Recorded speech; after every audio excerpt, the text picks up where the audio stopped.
All right, happy day after Thanksgiving. I hope you and your family had a delightful Thanksgiving. So let's look at what happened. So this was the last regular trading day.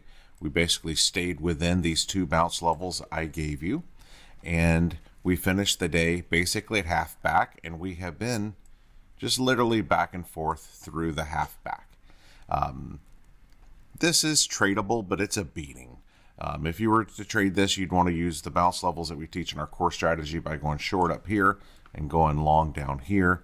But the price action is just super slow. It's really not worth trading, and I'm certainly not going to be trading it.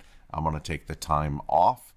If you're a member of mine, I recommend spending some time on the high time frame levels, the weeklies and dailies, and making sure you have those marked perfectly.